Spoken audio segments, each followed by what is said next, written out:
Imagine not being able to go to the beach even though you drive by it every day.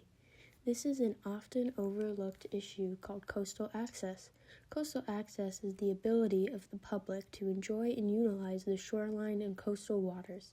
Over the years, this access has been restricted by many things, mainly coastal development and the privatization of coastlines as well as hazard management.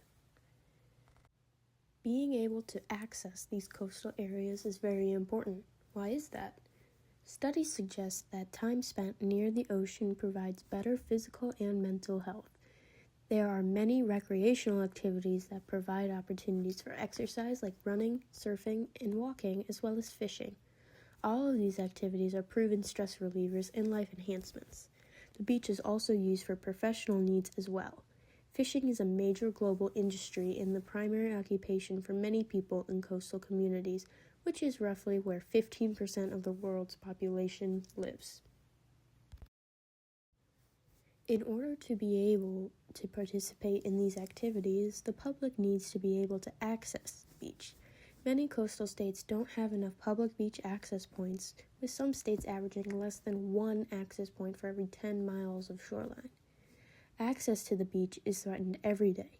Locked gates and restricted hours to exclusive developments and economic barriers are just some of the examples of limited access.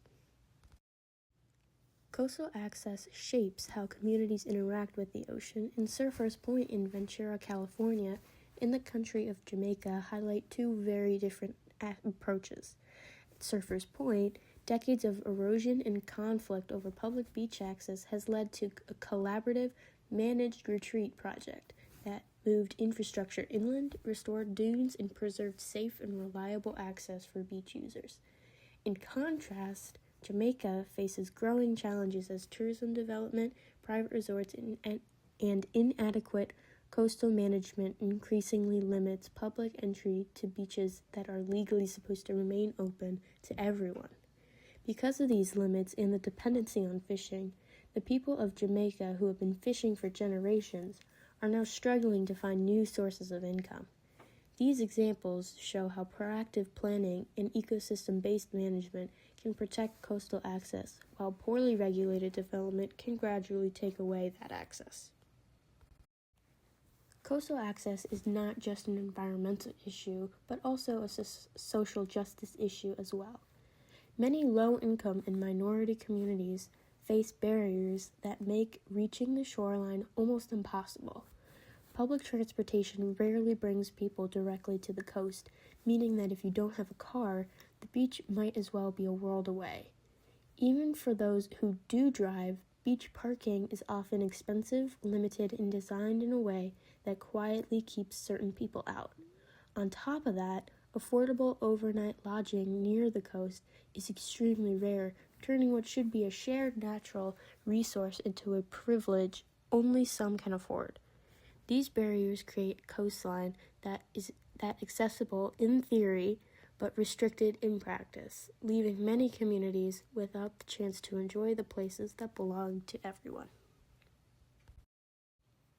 There are many meaningful solutions that can help protect and restore fair coastal access.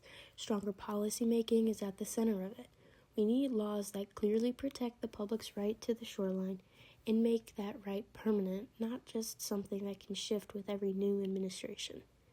Coastal management should prioritize public benefit over privatization, ensuring development decisions keep access in mind rather than cutting people off from the spaces that belong to everyone. Improving public transportation is also essential. By expanding bus routes and making sure they stop closer to the beaches, the coastline becomes reachable for people who currently have no way to get there.